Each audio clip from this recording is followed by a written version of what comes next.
हे जे जमलेले कार्यकर्ते आहेत त्यांनी आपल्या फॅमिलीला पहिल्या आणावं, कारण आपल्या घरातूनच सुरुवात झाली पाहिजे.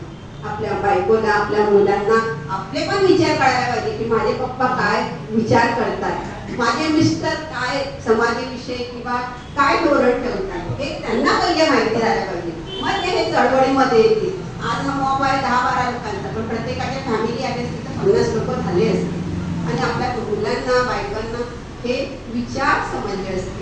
आणि हा जो प्रोग्राम केला तो खूप चांगला आहे. रामकृष्णाची तिथं जागा नाही, पण आपण इतरांचं पण काय अनुकरण करायला पाहिजे. इतर समाजावर प्रोग्राम करतात तर काय करतात, एक पॉम्पलेट छापतात. जसे साधे पॉम्पलेट हजार पॉम्पलेट आपले तर मला वाटतं 500 रुपये, आणि जे आपल्या ओळखीचे त्यांनी जर घराघरामध्ये टाकले तर काही खरंच चळवळीतले लोक असतात. कारण व्हॉट्सअपमुळे आपण सगळ्यांपर्यंत पोहोचत नाही.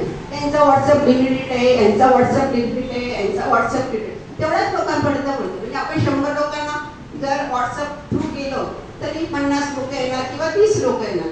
पण हे पॉम्पलेट जर घरात गेले, तुमची मुवमेंट जर घरात भले ते आले नाही पण ते मुवमेंट तर वाचतात, काहीतरी चालू आहे, काहीतरी चालू आहे. आणि जे खरंच कार्य करते ते न बोलवता सुद्धा त्या पॉम्पलेटद्वारे येतात.